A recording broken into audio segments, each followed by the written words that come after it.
ಜಿಲ್ಲೆಯ ಕುಷ್ಟಗಿ ಪಟ್ಟಣದಲ್ಲಿ ವಿದ್ಯುತ್ ಇಲಾಖೆ ನೌಕರರಿಂದ ಸಾಂಕೇತಿಕವಾಗಿ ಪ್ರತಿಭಟನೆ ಮಾಡಿದ್ದಾರೆ. ಕಾರ್ಮಿಕ ವಿರೋಧ ನೀತಿಗೆ ಧಿಕ್ಕಾರ ಕೂಗಿ ವಿದ್ಯುತ್ ಕ್ಷೇತ್ರದಲ್ಲಿ ಹೊರಗುತ್ತಿಗೆ ಹಾಗೂ ಖಾಸಗೀಕರಣ ಬೇಡ ಎಂದು ಮುಷ್ಕರ ನಡೆಸಿದ್ದಾರೆ.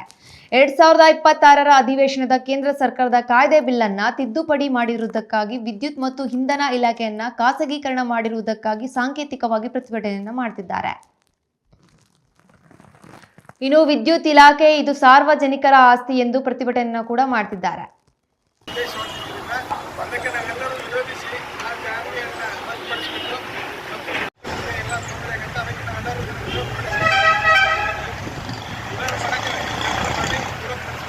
ಕೇಂದ್ರ ಸರ್ಕಾರ ತನ್ನ ಒಂದು ವಿದ್ಯುತ್ ಇಲಾಖೆಯನ್ನ ನಮ್ಮ ಒಂದು ವಿದ್ಯುತ್ ಇಲಾಖೆಯನ್ನ ಇದು ಒಂದು ಖಾಸಗೀಕರಣ ಮಾಡ್ತಾ ಇರೋದು ಕೇಂದ್ರ ಸರ್ಕಾರಕ್ಕೆ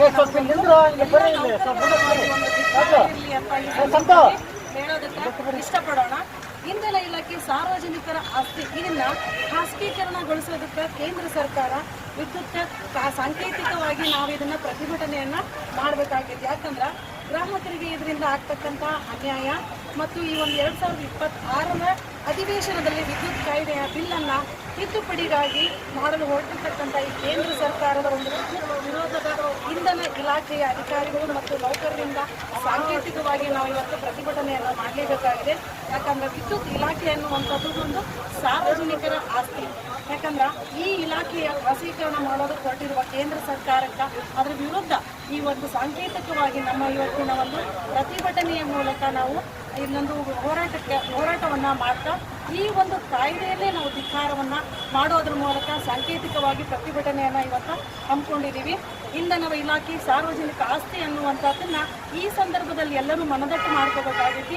ಮುಂದಿನ ಒಂದು ದಿನಮಾನದಲ್ಲಿ ಈ ಕೇಂದ್ರ ಸರ್ಕಾರ ಅನ್ನುವಂಥದ್ದು ತಮ್ಮ ಹಸ್ತಕ್ಷೇಪದೊಳಗೆ ಈ ಇಲಾಖೆಯನ್ನು ತಗೊಂಡ್ರೂ ಸಹಿತ ನೌಕರರಿಗೆ ಏನು ತೊಂದರೆ ಆಗುತ್ತಾ, ಇದರಿಂದ ರೈತರಿಗೆ ಏನು ತೊಂದರೆ ಆಗುತ್ತಾ, ಆಮೇಲೆ ಗ್ರಾಹಕರಿಗೆ ಏನು ತೊಂದರೆ ಆಗುತ್ತಾ, ಆಮೇಲೆ ವಿದ್ಯುತ್ ಏನು ಗುತ್ತಿಗೆದಾರರಿದಾರಲ್ಲ ಇವ್ರಿಗೆ ಏನು ಸಮಸ್ಯೆ ಆಗುತ್ತಾ ಅನ್ನುವಂಥದ್ದನ್ನ ಮನಗಂಡು ಬಿಟ್ರೆ ಅದನ್ನು ನೆನೆಸ್ಕೊಳ್ಳೋದಕ್ಕೂ ಅಥವಾ ಊಹಿಸೋದಕ್ಕೂ ಕಷ್ಟ ಸಾಧ್ಯ ಆಗಿರ್ತಕ್ಕಂಥ ಕೆಲಸ. ಇದು ನೌಕರರು ಏನೈತಲ್ಲ, ನೌಕರರು ತಾವು ಒಂದು ಸಾರ್ವಜನಿಕ ಆಸ್ತಿ ಅನ್ನೋದಕ್ಕೋಸ್ಕರ ಸಾರ್ವಜನಿಕರಿಗೆ ಇದು ಒಂದು ಸೇವೆಯನ್ನು ಸಲ್ಲಿಸ್ತಕ್ಕಂಥ ಒಂದು ಸಾಮಾಜಿಕ ಸೇವೆ ಅಂತ ತಿಳ್ಕೊಂಡು ಇದನ್ನು ಮಾಡ್ತಾ ಇದ್ದಾರೆ. ಈ ಒಂದು ಸಾಮಾಜಿಕ ಸೇವೆಯೊಳಗೆ ಖಾಸಗೀಕರಣ ಅನ್ನುವಂಥದ್ದು ಬಂತು ಅಂದ್ರೆ ಅದು ಏನೋ ಯಾವ ಮಟ್ಟಕ್ಕೆ ತೊಗೊಂಡು ಹೋಗ್ತಾರೆ ಅನ್ನುವಂಥದ್ದನ್ನು ನಾವು ಕಲ್ಪನೆ ಕೂಡ ಮಾಡ್ಕೋಬಾರ್ದು. ಅದಕ್ಕೋಸ್ಕರ ನಾವು ಇವತ್ತು ಸಾಂಕೇತಿಕವಾಗಿಯೇ ನಾವೇನು ಎಲ್ಲೂ ಧಿಕ್ಕಾರ ಅನ್ನುವಂಥದ್ದನ್ನು ಜಗಜ್ಜಾಹೀರವಾಗಿ ಘೋಷಣೆ ಮಾಡ್ತಾ ಇಲ್ಲ, ಬಟ್ ಸಾಂಕೇತಿಕವಾಗಿ ನಮ್ಮ ಒಂದು ಇಲಾಖೆಯ ಮುಂಭಾಗದಲ್ಲಿನೇ ನಾವು ಇದನ್ನು ವಿರೋಧ ಅಥವಾ ಪ್ರತಿಭಟನೆಯನ್ನು ಮಾಡೋದ್ರ ಮೂಲಕ ಬೇಡ ಅನ್ನುವಂಥದ್ದನ್ನು ಒಗ್ಗಟ್ಟಿನ ಮೂಲಕ ತೋರಿಸೋದಕ್ಕೆ ಇಷ್ಟಪಡ್ತಾ ಇದ್ದೀವಿ. ಆಮೇಲೆ ಖಾಸಗೀಕರಣ ಆಯಿತು ಅಂದ್ರೆ ಆ ಕಲ್ಪನೆ ನಾವು ಮುಂದೊಂದು ದಿವಸ ನಮ್ಗೆ ಯಾವ್ದು ಗುರುತಿಸ್ಕೊಳ್ಳೋದಕ್ಕೆ ಏನೂ ಇರಲ್ಲ. ಈಗಲೇ ನೋಡ್ರಿ ಬ್ರ್ಯಾಕೆಟಲ್ಲಿ ಏನೈತಿ, ಸರ್ಕಾರದ ಮಾನ್ಯತೆಗೆ ಒಳಪಟ್ಟಿದೆ ಅನ್ನೋದನ್ನೇ ಕೆಲವೊಬ್ರು ಏನು ಹೇಳ್ತಾರೆ, ನಿಮ್ದೇನು ಪ್ರೈವೇಟ್ ನಿಮ್ದು ಇದು ಪ್ರೈವೇಟ್ ಅನ್ನೋ ಲೆಕ್ಕಕ್ಕೆ ಮಾತಾಡ್ತಾರೆ.